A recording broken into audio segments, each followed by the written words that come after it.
me at the family table today is a woman who's built an incredible career by making people laugh. But her story runs much deeper than comedy. You've seen her on a Black Lady sketch show. Atypical and as hilarious, that chick, Angel. But today isn't about the punchlines. It's about the woman behind them. We're talking about the purpose, faith, family, motherhood, and a journey of creating opportunities when they don't exist. Family, please welcome actress, comedian, producer, creator, and my friend, Angel Laketa Moore. Yeah! Thank you! This is something else now. This is real nice. I have to say that off top. You know, we kept it black with the Oxtail from... Listen, now I'm going to tell you, I don't want you to feel bad. I've never had Oxtail because I don't eat beef. You don't eat beef at all? No, but I'm about to eat this today. You are? Yes, I am. Is this a first? This will be a first. Okay. This will be a first. I've had beef in my life. I haven't had beef, though, in about 20-some years. But I've always wanted to know what Oxtail tastes like. Well, today's the day. Let us pray. You know? Okay, let's. Go ahead, you do mine. Oh, Heavenly Father, we thank you for this time, for this community. Oh, Heavenly Father, we thank you for this blessed, award-winning show. We claim it right now. We ask that you please bless the hands that prepared this food and those who are less fortunate. And we thank you in advance. In the name of Jesus, I pray. Amen. Amen. Amen. Mm-hmm. I love this. Is from Fixins. I swear. Oh, yes. Yeah. Yeah, we do black owned. I love that. I love that. But yeah, I love that we're able to share a first together. Just feels like it brings us closer. It will. I hear people talk about Oxtail all the time, and I'm like, ooh, yeah, love the sound of it. I just back in college, I stopped eating beef and pork. Yeah. Because I was just like, what are they putting in these animals? What are they doing? But Oxtail is one of the one things that didn't get to cross my palate before I stopped eating beef. So I'm excited to try this. My husband will be so jealous. Oh, I'm excited.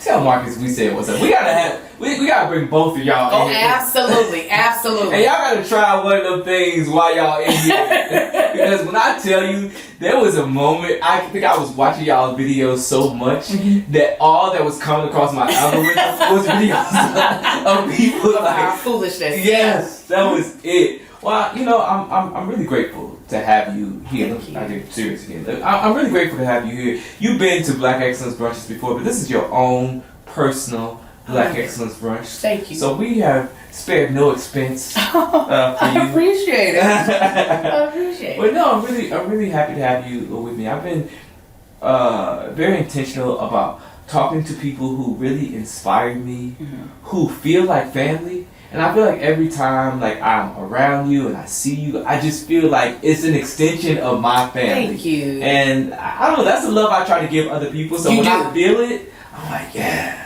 Thank you. I appreciate that. I remember when I first heard about you, but I didn't know about you. It was actually during the pandemic. You did a virtual Black Excellence Brunch.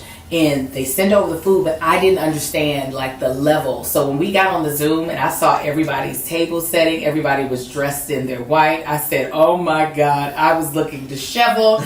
I was just like, oh, I have disgraced this man's event. The person who had like invited me, she didn't give me a full explanation and understanding of what you had built. And then as I sat there on that Zoom, I think I might have turned my camera off and was like, they don't need to see me. Because I was a mother in the pandemic with 4 children in the house. So I was like, this is all I got right now. I just was like, oh my God, this is such a beautiful community and experience that you have built. Do you remember that? Well, you did this over the... Yeah, I remember, you know, and it's so funny like that you brought that up because it's almost a thought that I'm like, wow, that happened. I was in this position where, you know, Black Excellence Brunch had really started to take off. And, you know, we were going, like, we were, you know, and I actually found out about the pandemic. We were in the middle of doing something with Netflix in Atlanta. We had flown out to do it. It was the story they did about Madam C.J. Walker. And do a Black Excellence Brunch run. And I was so excited. And it was it was getting bigger and grander, and everything got shut down. And I remember going into, like, almost a depression because I'm just like, God, like, what's going on? Right. Like, I was really feeling the momentum, and then I kept hearing, keep going, keep doing it. I'm like, what you mean? We stuck in the house. Like, how am I going to keep doing it? Like, how am I going to keep it going? And then, you know, I started thinking, okay, what do I have? Like, how can I do it? And then I started doing it on Zoom. I would send people the food. I was so impressed. We would have a chef. We would have a DJ. We had all the things. and I felt that love, and I noticed that it was still reaching people and still touching people, and still people were still being affected.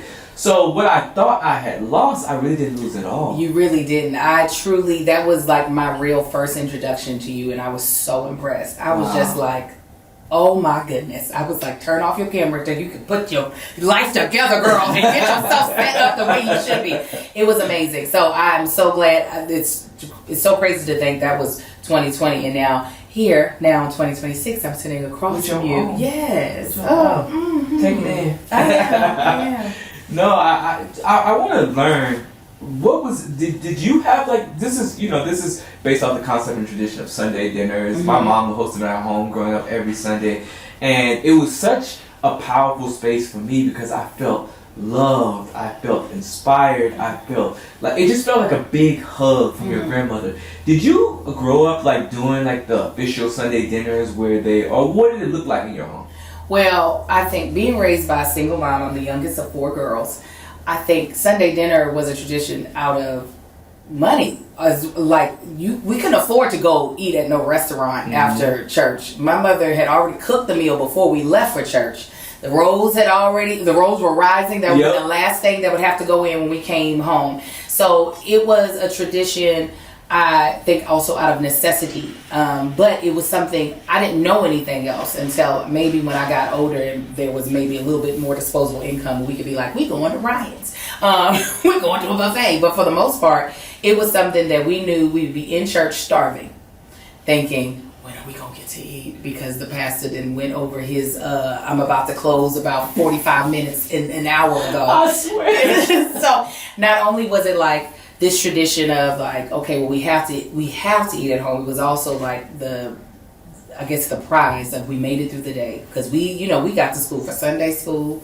My mother is a minister.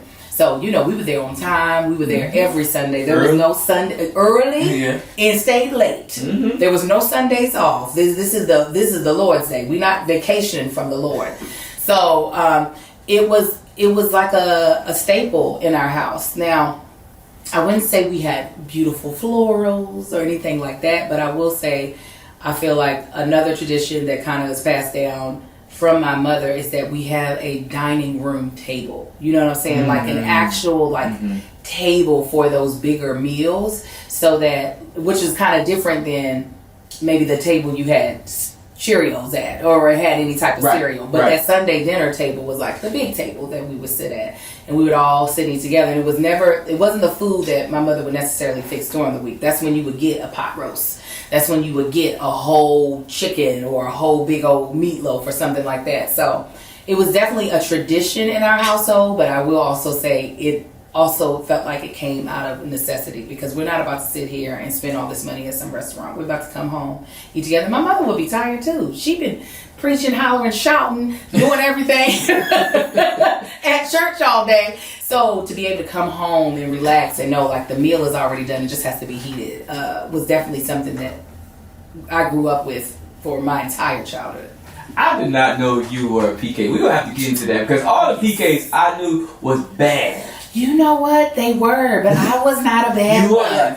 They were bad. I mean, could curse with the best of them. Yeah, I can't do would that. Punch you right in the eye. You looked at them. I mean, PKs was in the streets. Oh yeah, absolutely. My mother though was about that life of I'll choke you out, pretty much, that I think it kept us on the straight and narrow. I would say my 2 older sisters probably had a little bit more of that stereotypical PK behavior, where me and my sister that's right above me in age, we really, we kept our noses clean for the most part, because my mother was the type that would bring the circus wherever you pitched the tent.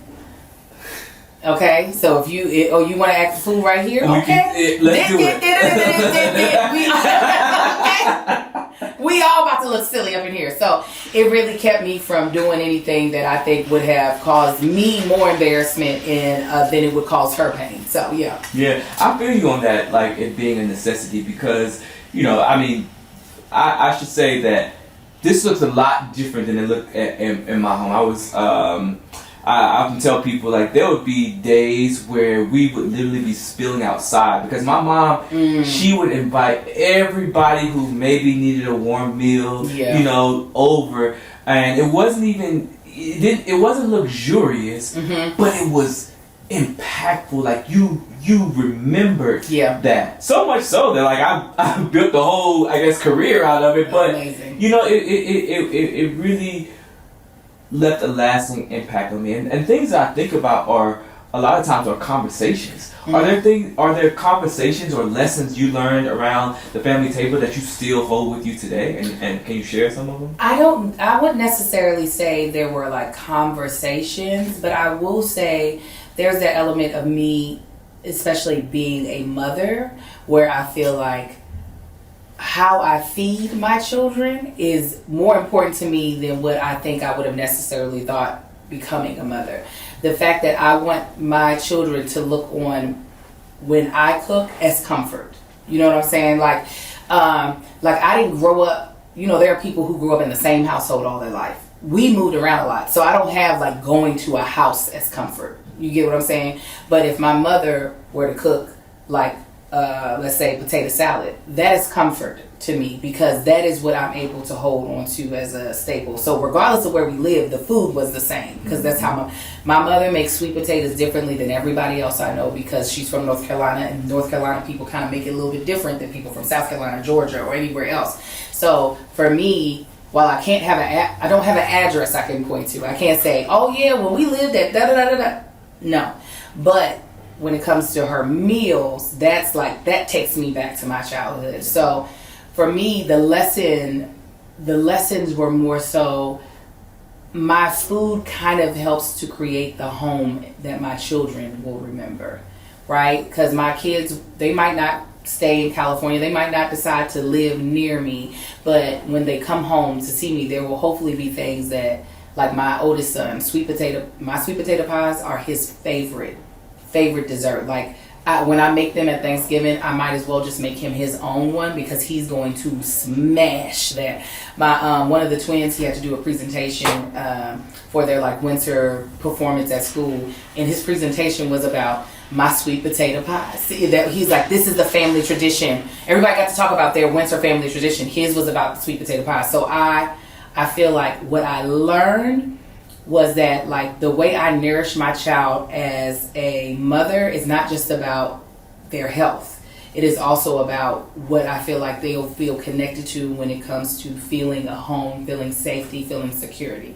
So I don't think I picked up on that when I was a child, but as I got older, that really came to me fast. That's so beautiful. I mean, the intentionality behind that is so incredible. First of all, like before we get too far, like I need to try the sweet potato. Sweet potato pie is one of my favorite things. Now, I'm a little bit weird about it because I don't like the outer rim crust. Mm-hmm. Like I'll eat the crust that's up under that and softened a little bit, but I don't like that. I can understand that. Yeah. You know? But I love sweet potato pie. Mm-hmm. Like there is a place, Southern Girl Desserts. I don't know. Oh yeah, you know I know my girls. My sorors. I know them well. Any day of the week, if I sit home, I'm like, oh, you know what? Let me go to that. And if it can't be delivered, I will get in my car and go get it. And I live on the other side of town. You said, but I'm still going. Thank you. I'm still going. Give it to Somehow, you know, I feel like I got another place I can. Yes, you do. Yes. Okay. Right. Around the holidays, I'm usually making up. Look at, she gave me a parameter. Like you can get it. Around the holidays, yes. Don't be in July talking about where's the sweet potato pie. Is it November? So I'm not thinking of it. But yeah, that's definitely one of the things that I feel like I learned. Also, our prayers were really important. I mean, it used to, at that time, I would be like, Mama, if you don't hurry up, because she could talk to the Lord for forever. And we like, if we could just get to this meal. If we could just touch the hem of this plate. that would be so amazing. But I feel like the prayers at the dinner table were also, I think, gave me a life lesson of how important it is to have a real communication with God. You know what I'm saying? My mother never, I'm sure guys sometimes be like, you again?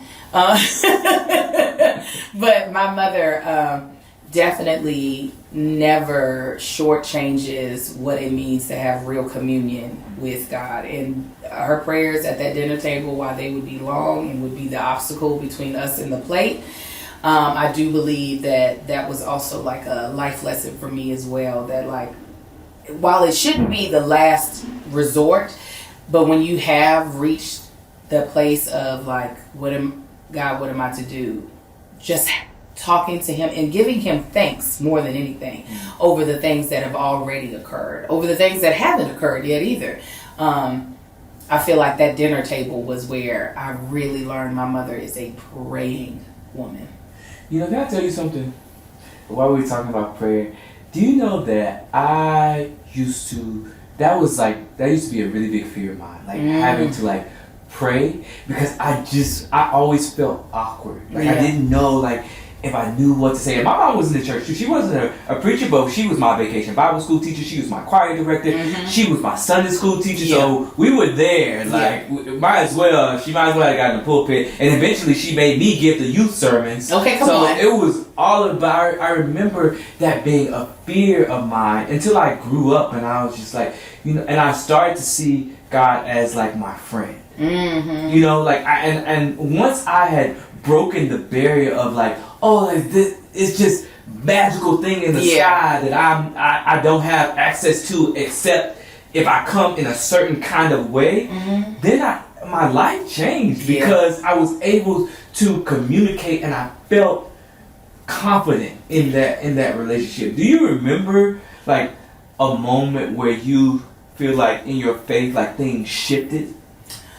Ooh, I feel like it's always shifting. I feel like I'm on a constant, like, you know how they talk about the Earth's plates and how they shift and cause a little bit of earthquake. I feel like I have little earthquakes in my faith and in my walk all the time. Because I feel like with age, I think there's just so many revelations that life has afforded me to have. I would definitely say, growing up in the black church, there's so much theatrics that goes on with how we worship, which I think is a beautiful part of our culture, but it can also be a little bit of our Achilles heel, because some people feel like, if I can't perform it this way, then is it really like reaching? You know, if I can't give all the little words, if I can't throw in a scripture perfectly, will the Lord hear it the same way they're hearing, you know, minister such and such? So I do believe kind of the same way with you. While me and God, I feel like we've been rolling real tight for a long time. I do feel like when I became older, it was a little bit of a funny story and aside. One of my homegirls, a white young lady who we acted together on ER for a while, we became prayer partners. And I remember how different her prayers sounded than mine. Hers really sounded like she was talking to somebody over here. She'd be like, okay, Lord, so you heard what Angel really needs. And I'm praying with my sister that she gets that. Also, God, like, it would be very like, meanwhile, you know, we coming before you. Yeah, we like, let me humble myself. I'm prostrate on the ground, God. I don't even want to look you in the face, you know. So it just, and I listened.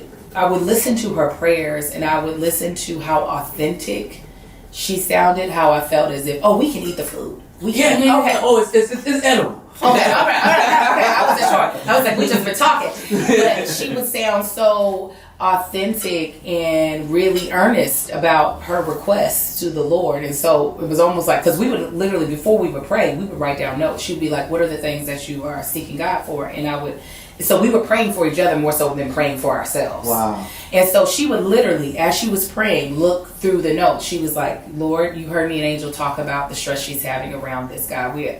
We are hoping that you can provide her with some clarity on what you're trying to reveal about yourself to her in this. And that was like so eye-opening to me about, why am I so worried about all this other stuff? Where in the word does it say I have to do all these other things? While I'm sure God gets a kick out of it, I think he is also happy with the fact that we want to commune with him, that we want to have conversations with him.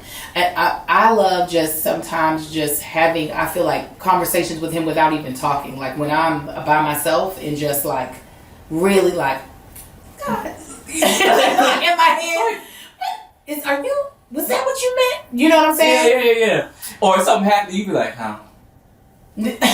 Right. Lord, what was you couldn't give me no warning. You thought that was the way I needed that lesson. So, but I feel like as I get older, especially experiencing God through my children, that's a whole nother. Like even my 6-year-old, he is afraid of the dark a lot of times, so he doesn't want to sleep by himself, and I refuse to let him back in my bed for the most part.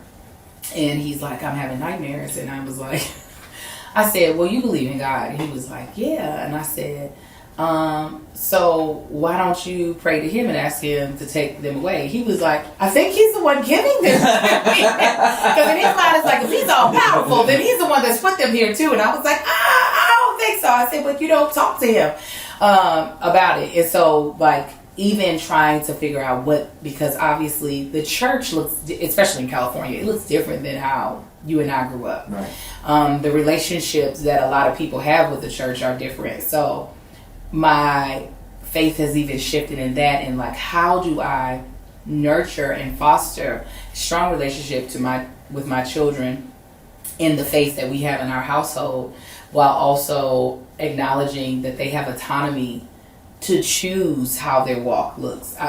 It's been a very much so, like, and also trusting, like, Lord, you know I'm trying to do right by these children you've given me, so what should I be doing so that when they are having a hard time and they don't feel comfortable coming to me or their father, that they feel so comfortable coming to you. Wow. So that's also been, that's the transition that I'm in right now, because I have a child that's going to be leaving off for college next year. So I'm like, now I really don't have no control over what happens, necessarily I don't. So I'm like, oh, he gonna need you, and I need him to know he needs you, and I need him to know that you have him. So yeah, it's been a lot of shifts, is what I'll say. I have to say, like, I'm so happy that we're having this moment. I had the thought, and I've gotten to a point in my life where if I have a thought about something, especially if I'm like, I want to appreciate somebody in the moment, I want to say it. I really am appreciating, like, I enjoy you, like, on the stages, and like, we have a lot of quick moments. Yeah. But I'm really appreciating hearing you talk, like, specifically about motherhood in this way, because I don't know, it's just opening my eyes up to it, and I'm just like, wow. What an incredible... I'm almost taking mental notes. Thank you. My little sister is my best friend. We talk all the time. She's a mother, and she's like a mother of 4, and she's like constantly trying to figure out. I'm like, I can't wait. In my mind, while you're talking, I'm like, I can't wait to tell my sister this. Because I think it's really important, and I'm glad that I'm getting to see you this way. Like, I had to say that, like, in the midst of that before we got too far. I have to show appreciation, like, where it's really due, because I really love seeing you in this light. I'm used to, like, the passing and us being like funny and seeing you on stages and stuff, but hearing you speak about specifically your children and the intentionality behind that is really just, I don't know, it's making me feel like, wow. Thank you. I appreciate that. Thank you. Of course. So I feel like it's important that people get to see us for, like, who we really are, not just how, like, we've been seen in a moment, right? Yeah. So for people to get that depth. And I want to ask you, like, coming to Hollywood, you're obviously ready to be seen, or most people, right? But when is the first time, like, outside of all of this glitz and glamour, if you will, that you felt like really seen and appreciated? Ooh, that's a tough question. You know what? I think because I've been married for so long. I've been married to my husband for, come July, it'll be 19 years. And having someone who I know loves the authentic me, I don't focus or even pay attention to whether or not people are taking in me in my wholeness anymore. I present myself in a very authentic way. I do not feel like I am presenting a caricature of myself or even like a alias of myself. Yes, I go by That Chick Angel online, but you're still getting Angel. So I don't think I've ever required the outside validation for people to necessarily understand or see me in the totality of me. Because, audiences, the industry can be so fickle. And I also think that's the reason why I haven't gotten jaded per se, is because it's one of those things of I might not be for everybody, or not all of me might not be for everybody. There might be some people that absolutely love the comedic side of Angel, but then when it comes down to having these more intimate conversations, they might be like, girl, I just need to laugh. I don't need none of these life lessons that you've had. And that's absolutely okay. But I will say that social media specifically has allowed me to have a platform where I can show up authentically, where as a television actress, which is how I started off in LA back in 2006, I was making sure I was presenting whatever part of me was best for the role that I was going out for. So, casting directors don't really care about you as a 360 person. It's, can you portray this person on screen the way, in the vision that the director and the producers have, period. Where social media has allowed me to not have to care about that. I'm already cast. This is my platform. I've cast myself. The way I show up works perfectly. So I would say, and I started doing social media, oh God, back in 2009. I'm one of them old school YouTubers. So I've also had that luxury for a long time to be able to show up authentically in the space of social media, which is such a blessing, as well as understanding that sometimes I just have to compartmentalize parts of me on TV and film to fit the character versus showing up as Angel Laketa Moore. So yeah, I think that the roundabout way, I think that answers the question, because my husband has accepted me authentically, and most of my close friends, I don't really seek. Like, I don't need your acceptance. Yeah, I really don't. I don't seek it. I'm like, if you like me, great. If you don't, okay, God be with you. But I will say, in work, social media has afforded me the opportunity to be like, I get to show up however I am, not just in life, at that moment. Mm-hmm. Because sometimes Happy Angel is not around. Angel that is tired is around. And that's what's going to be in that video. So, yeah, I think that's a blessing that I think people who never had to experience traditional media don't even know they have.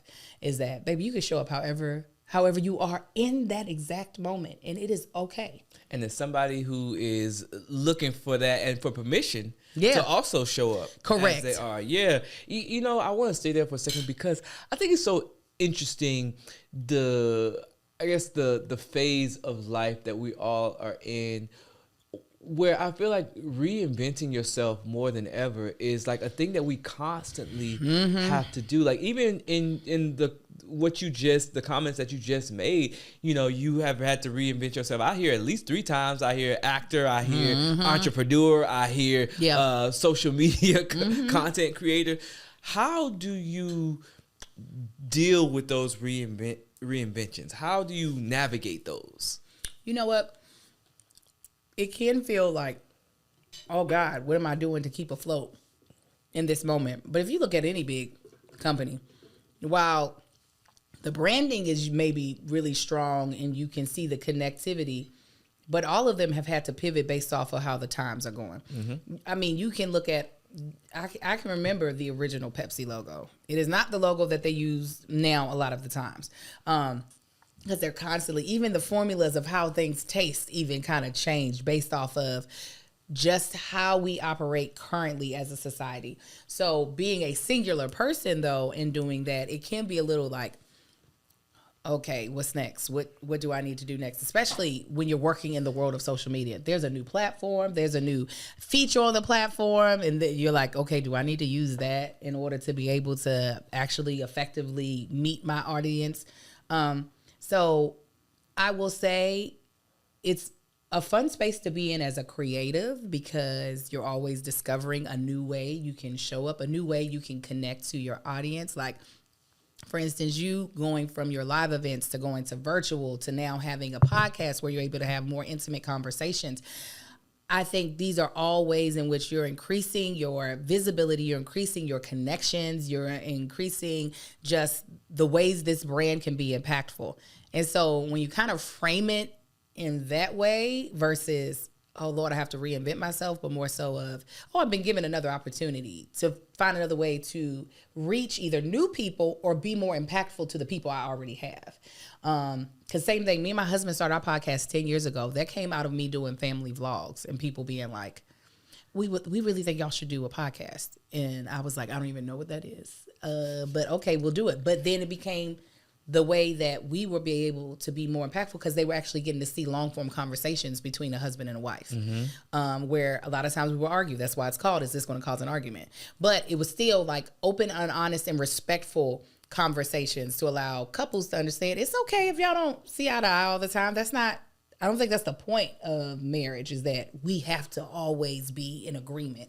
But I do think a good part of marriage is being able, when you have those times where you're not seeing eye to eye, to be able to be respectful and try to understand where the other person is coming from. Not that you have to eventually agree, but understand like, okay, I see your perspective. I don't agree with it, but I do see your perspective, and I'm going to be respectful about us having this conversation. So the reinventing, when you look at it that way, yeah, it feels daunting. But I also try to look at it as a blessing of like, okay, when I'm struggling, I try to look at it as a blessing of like, okay, how is this going to be, how can I use this as impact versus it feels like another like burden I'm putting on my back. You know? No, that's really good, and it's powerful. And I do agree with you. As a creative, it almost gets exciting to me when I have to reinvent myself, because like now I got to get in my creative bag. I'm like, okay, how do we make this come to life? How do we get people to see the vision, or how do I get to a space like, forget like anything outside of you? How do you get to a space where you feel like whole in whatever you're doing, or you feel like the purpose in whatever you're doing? You know what I mean? And so that's what I'm constantly challenging myself of like, okay, how can I ensure that this doesn't start and stop at me? You know, the legacy. Yeah. And so I'm thinking about that, and I need, as you were even saying, the way that I've had, I didn't even think of it that way, because that also happens too. When you're doing it, you're just doing it. Right. You're not thinking about, okay, let me start building the thing again. You're just like, okay, I'm going. Right. You know, I really, thank you for that perspective. I want to also touch on, because I feel like this is something that everybody could use help with. And I think that what you were saying about you and your husband's relationship, I really admired that.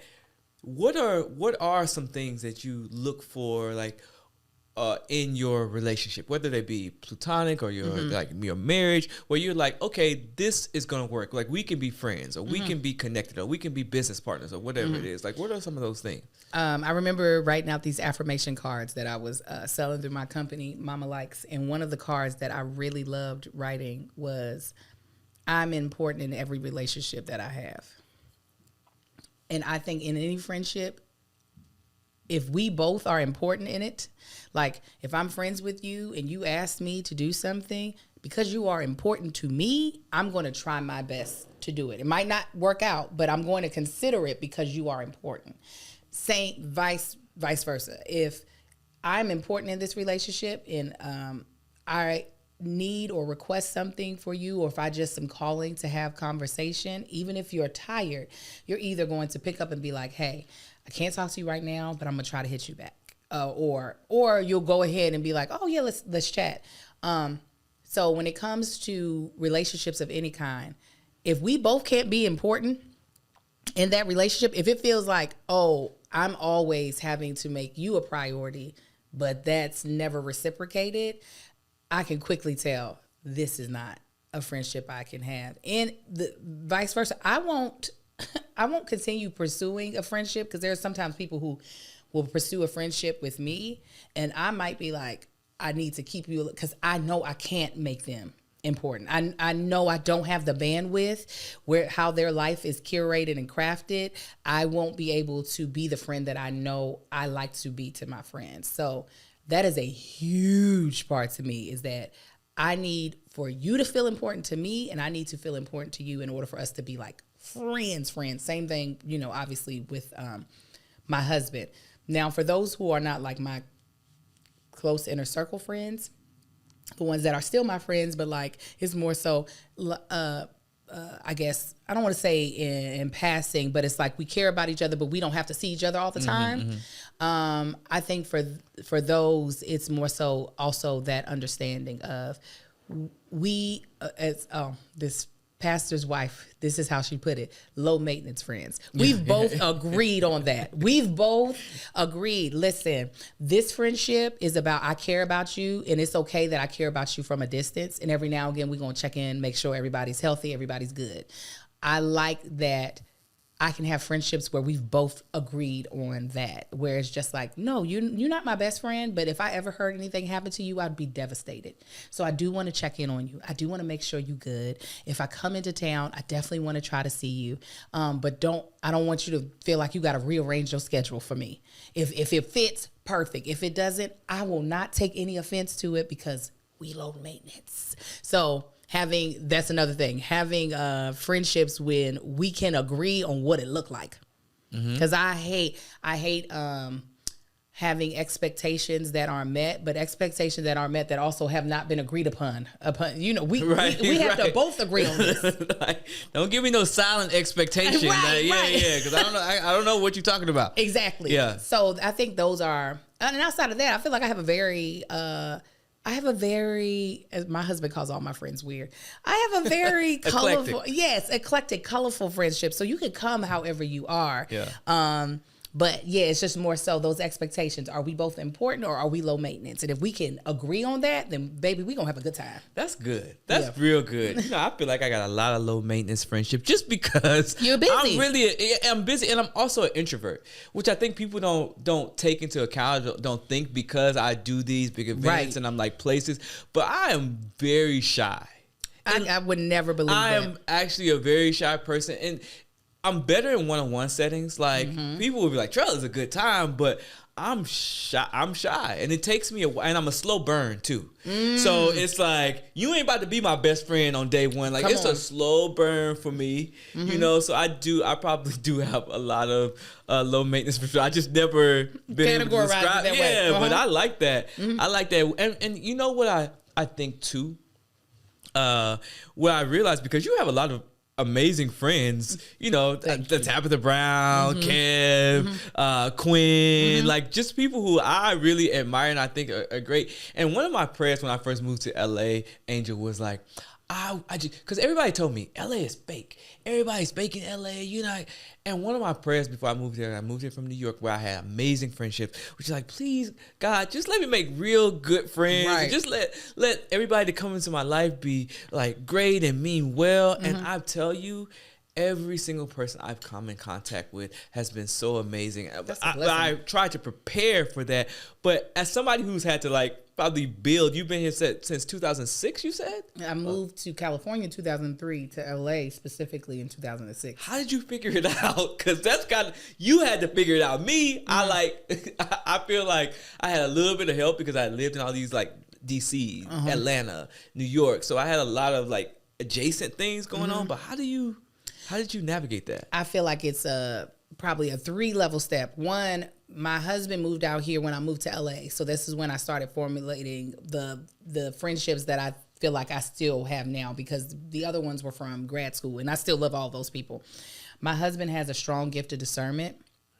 So usually really very quickly, he's able to see the bullshit. He's like, right, exactly. And I used to push against that so much, and then after he was right for so many times, I said, okay, let me just shut up. And I'm gonna trust you with your gift. Exactly.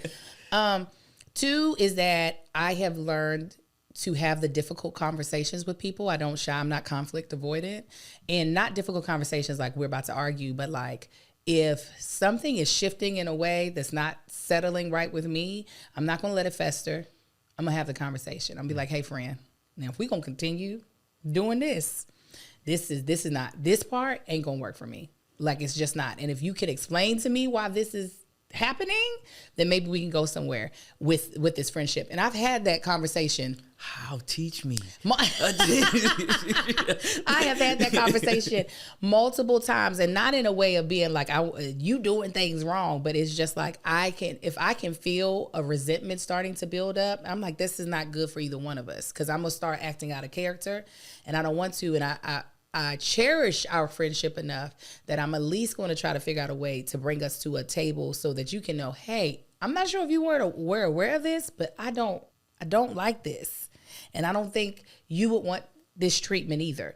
And so all those conversations have actually gone well. And like, because I think they know my heart and I know their heart well enough. Because if I thought their heart was something different, I would just cut it off and be like deuces. But it's just like, I might need to make them aware of this. And I feel like because of those conversations, those friendships have gotten deeper because they realize I don't have to swallow my tongue if you've done something to me that's been offensive. I can also bring that to Angel. If Angel has done something that feels like out of pocket or really like rub me the wrong way, I can say, Angel, please don't ever do that again. And I can be like, my bad, got it. And then the last being is that I am protective. I'm very protective of the energy and space I have now, especially because I have children. Where before, I think I gave everybody a try. If you were nice enough to me, let's give it a whirl. Let's see. And if you didn't work out, you'd fall off. Now, because I have children, I'm very protective of the energy I bring in that house. Mm-hmm. So it's very much so like, I'm cordial to everybody. I will have conversations with anybody. And I'm actually, people think I'm an extrovert. I am like right there in between. I can feel that. Yeah, I'm right there in between. And if I am getting a really genuinely beautiful vibe from you, then I will explore what that's like. If I'm just getting like, it's okay. I'm okay with like, I don't have to try to forge down this path. I feel like God has given me such a great village. Not to say that I used to be like, I'm not looking for no new friends. I used to say that. I won't put it that way, but I will say I am open for whoever else God wants me to be in their life and vice versa. If God is like, this is a good little union right here. So that I feel like has been how I've been able to navigate friendships. And I have a very large, beautiful community, and I'm so grateful. Yeah, you know what's so interesting to me about, like, as you were talking, I was just also thinking about this. It's like, for me, I feel like part of the reason why I mentioned like I was a slow burn and that, you know, I take the time to think about it is because I know like once I'm your friend, like once I'm past that low maintenance, I'm gonna go to the end of the earth for you. Exactly. Like, and that takes a lot of energy. I'm loyal. I'm thoughtful. I am a giver by nature. Like, I'm a go above and beyond. And I learned sometimes the hard way that like takers don't have no limits. So the givers got to have some. Come on. And so I just started realizing, okay, like I can't do that for everybody and so quickly. Yeah. Because then I end up in a situation where I'm like, why you did that? You know what I'm saying? Yeah. Well, I'm like talking to God, like, I'm sorry, like, we talking about what was that? Yeah. So it's just, it is, you have to be mindful, and discernment is the right word, you know? And as I've grown older, know myself better, trusted myself. Come on. That discernment is clear. And I think the thing about God, the beautiful thing about God is like, God ain't gonna yell at you. No. Now, there are some times where God will make it real clear that something, but it is a very much like, because we have free will, so it's very much like, hey, that probably ain't the right thing, or maybe lean into this, and the more you tune into it and listen, the clearer it becomes. I used to say the louder it becomes, but the clearer it becomes, and you know automatically, like, oh, okay, this is it. This is the direction. This ain't the direction. Yeah, you know, and so that is a phase I feel like I'm in my life now, and so I'm able to say that I have like such quality in my life all the way around, you know? And I also stopped accepting things that weren't quality. You know what I mean? I mean, how could you look? We got stones giving out prosperity and manifestation, velvet tables. You better not be accepting stuff that's not quality. But that's a part of it. That is a part of it. Like, why am I going to allow you to treat me less than I treat myself? And why am I treating you better than I treat me? Come on, amen. You know what I mean? Yeah. And once you get into that mindset, like, you only begin to attract the things that are fitting into that, because that is what you believe for yourself. Correct. You know? So I almost got preachy myself. No, you did. I said that's why his mama had him preaching the youth sermons. I hear it. No, but it's real, and I, you know, and even down to the guests that I have on here, I'm so intentional about it because you're right. Like energy, even every single person that walks even into this space is bringing something into it with them. Yeah. And I want to make sure they bring in the right things. Yeah, 100%. 100%. This is a sacred space for you. Like, this is your first podcast. You can see the intention in every bit of the detail, even the people you have working behind the scenes. So you darn right. You should only be bringing in people who you intentionally want to be in your space. Now, I know you're used to doing the interview, but I am so used to asking questions. Let's do it. Let's do it. Thank you. So, Trell, in your increasing this empire that is Black excellence, what is the thing that you have not seen come to fruition yet that you are excited about coming to fruition? Like, we saw you at the White House.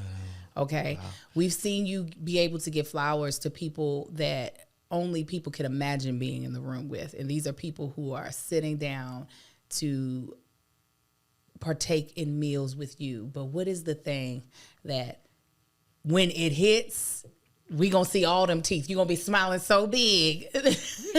You know what I've really wanted to do? I've always, like, since I was a kid, admired like award shows. Like, I just love the intentionality. I love just platforming and celebrating people. I love how excited everybody else gets watching somebody else get an award.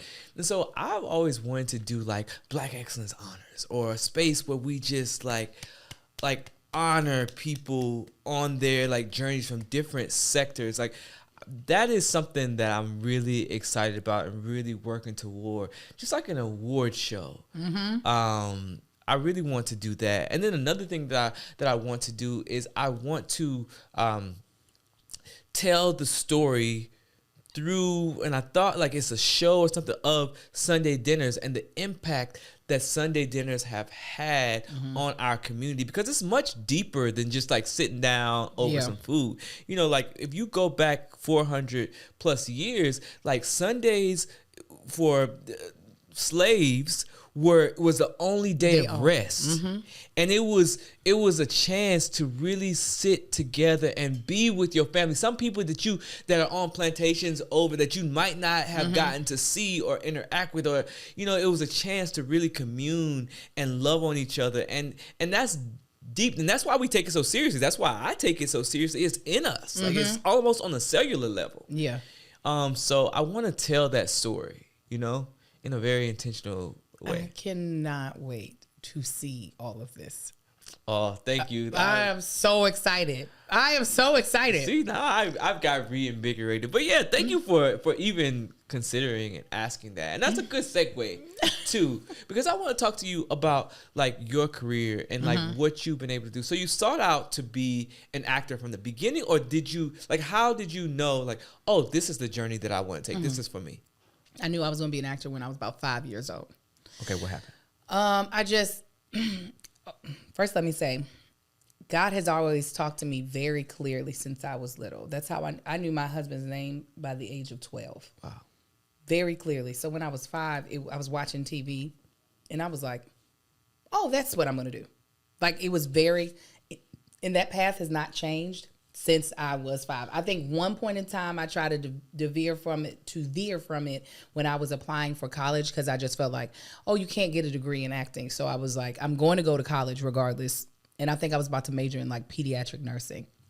My sister, who's right above me in age, she was like, if you don't put theater down on there, and this is when you had to fill out your application by hand, she was like, take that off of there and put theater.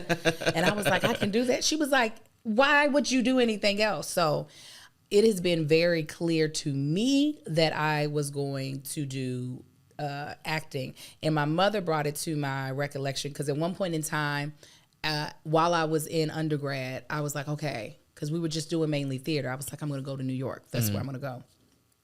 And then I applied for grad schools, and the school that was the most interested in me and was going to give me basically a full ride was out here in California, UC Irvine.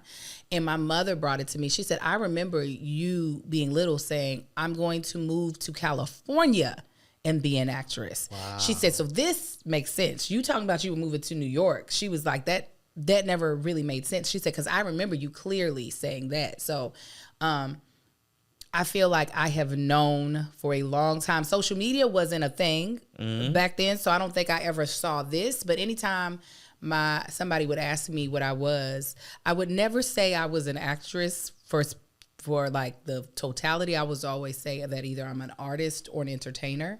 So social media became just a offshoot of that. It was like, oh, this is another way I can entertain. Like, I love what you do so much because entertaining in every form is what I love. Entertaining people at my house. I love giving them an experience at my house. Me and my husband both love welcoming people, not everybody, but welcoming people to our home for events. It is something we get out of pouring into other people's experience. So long story short, I've known that I wanted to be an actress since I was 5 years old for a long time. Yeah. Wow. You know, I admire that because I've gone through so many phases of like what I wanted to do and who I wanted to be. I think one thing that has always been clear is I knew I was going to be like in a big city, and I knew that I was going to gather a lot of people, and I've always been a people connector. I've known that from the beginning. But I've gone through like lots of different things. And I knew that I wanted to change the world in a positive way. Wow. And I think that sounds so cliche, but it's always been very true about me. My mom would tell me about how I would go into the grocery store and ask for 2 quarters because I wanted to buy myself something out of the little gumball machine, but I also would get the quarter, put it in there, go find a kid to give it to in the store. Like that was the type of thing that I was doing as a child. And so I knew I wanted to change the world. I thought it was going to be through, I wanted to be a lawyer, and then I wanted a judge. And then I was like, oh no, maybe we watched the news growing up a lot. So I was like, oh, I want to be on the news and do that because they're changing my world. And then I got into that. I'm like, well, I don't know. So it's been like an evolution for me, but I so admired, like, no, I couldn't even imagine like knowing at 5. Yes. And so does it blow your mind when you're in spaces, when you're on set, when you're on these stages? Every time. I should at this ripe age of almost, I turned 46 on a week from today. Where? Listen. The way you came in here glowing today. Well, thank you. Yeah. But yeah, I turned 46. I'm closer to 50 than I am 40 now. Wow. I still, when I'm on set, they're miking me up and they're like, okay, Angel, we're going to have you run through. And I'm like, this is insane. The 2 things I wanted growing up was to be I don't know how I thought I was going to pull this off. I was like, I want to be a stay-at-home mom and an actress. And the fact that somehow I figured out how to navigate both of those blows my mind on a regular basis. Man, I mean, listen, I've learned to be very careful about the things I say because the things that we say out of, even when I'm angry, because the things that we say out of our mouth start to materialize. Yes, they do. You know what I mean? Yeah. And the whole secret that they teach you about manifestation, and a lot of people do this and they don't realize that they're doing. The thing that they teach you is that you say it and you let it go. You don't go back and check in on it every 5 seconds and be like, oh, I want this, and you don't switch up. So sometimes people manifest things that they don't want because they say it in anger or in a quick moment, and then they let it go, and then all of a sudden that thing starts to materialize. So I've learned to be very careful and intentional about the things that I like to say. So I can believe that at 5 years old saying something like that, and then you let it go, like, and there's no blockage either because you're like, of course, like, yeah, that's on TV. I'm gonna be on TV, of course, and let it go and look. And I'm right here. I remember asking my therapist this. My therapist, she's a believer, so it was so great working with her. I was like, I don't know if I have the spirit of prophecy or if I am speaking things into existence. I don't know which one is happening. She was like, why don't you think it's both? Both, yeah. And when I tell you, my mind was like blown out of, just completely blown away because I never thought about that. And that did make me go, okay, I need to be real intentional. Right. Yeah. It was to the point she got to witness it firsthand. She was just like, what are some of the things that are really like we're trying to work on? I was like, my house is a mess. I said, we really need to find some housekeepers. I was like, but we got to find somebody that fits in our budget because we got a lot of kids. This house is a wreck. 2 days later, a housekeeper was sitting on my bench outside. And I was like, hey, can I help you? And she was like, and I thought I was coming here to clean your house. And I was like, no, we don't have anybody. And then she was like, oh, she was, oh, I'm supposed to be next door. And she was like, but do you all, and she was supposed to be next door. She was like, do you all need anybody? And I was like, yes, we do. And when I went back to tell my therapist, she said, now, okay, if you don't understand how you're speaking things and the universe is moving around that, she was like, I don't know what else to tell you. We are so powerful, and sometimes we don't realize it. But yeah, like it'll get to a point sometimes where and it scares me sometimes. I'll think a thing, and then it just starts to like unfold. So yeah, I've learned to be very careful. Yeah, that gave me chills when you were telling that story, because I'm thinking like, it was insane. I was like, who is this lady?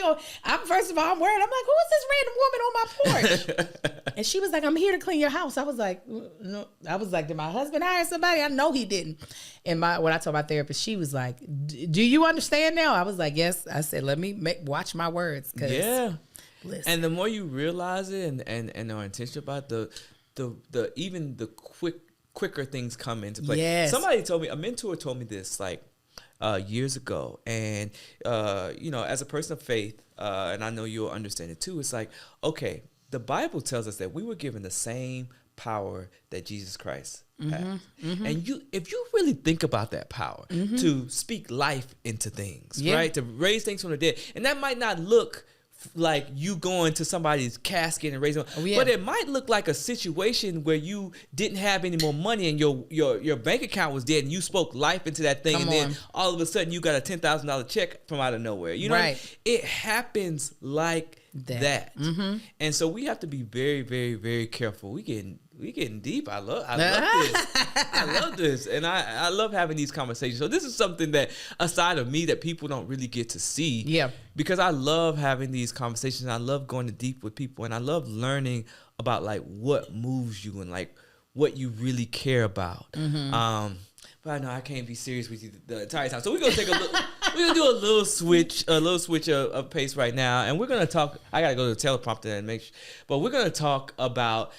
So this is all about like Sunday dinner, and you got your own Black Excellence Brunch table. But I want to talk to you about a table that you're building, right? So since the comedy space is a space that's been a huge part of your journey, we're building a very special family table today, and I'm gonna let you build it. Yeah. So I want to you're hosting Sunday dinner, and you get to build a table of legendary comedy people, or just people who inspired you in the comedic space. Okay. Tell me, you got 5 slots. Ooh, okay. Tell me who you're putting at the table. Okay, so who's automatically getting 2 of the spots? Oh, man, I know my husband's going to look at me crazy, but I'll just say he's a part of me, so he doesn't get a spot at the table. He's just a part of me. Okay, y'all won. Yeah, we're one. Yeah. I would say my mother. Ooh. My mother is where I get a lot of my comedic timing. I am a watered down version of her. She is one of the funniest women. The things that come out of her head are just hysterical. She is also where I get my bravado, like how I'm able to show up on stage in a very big and large way. I watched her as a minister be able to do that. My mother was not no meek like preacher. She gave you everything. So while I don't think she did that for the purpose of what I now do, I know without I always give her props when people are like, how are you this funny? I'm like, Dorothy Mae Moore. That's where I got it from. Also, my bestie, Brescia Webb. I love Brescia. Yeah, that is, when you talk about iron sharpens iron, that's my iron. Like, when it came to writing her one-woman show, she sat at my kitchen table. And that's where we wrote her show at. Wow. She would come with all of her ideas, and I'd be like, oh, that's good. Or I'd be like, oh, what if you use this joke? Because she always says I have a baby brain because I don't do drugs. So I'll remember her jokes, because we started stand-up at the same time. I remember her jokes from years ago, and I'll be like, pull this joke in. And she'll be like, I forgot I had that joke. I'll be like, yeah, and then maybe this punch up. So she does the same for me. She is like such a sharp comedian. So as I'm preparing my one-woman show, that's who I call on. Okay. Now who else? Who would be? Then you said inspire people I know personally, or people I would just. And I want to keep the Black women going. Like Black women, they could be whomever. Like, but. Okay, that inspire my comedy. Oh my goodness. Okay, hold on. Let me get my brain over there. quickly. Who else am I be like? Well, let me throw out some names and then maybe. So when I think of people, I think of like Kim Wayans, Regina Hall, Wanda Sykes, Whoopi Goldberg. Okay, yeah, you're giving me what I need. I would say I would put in a Monique. Yes, I would definitely put in a Monique. Now I know she'd have been through a lot of things publicly. Forget all that.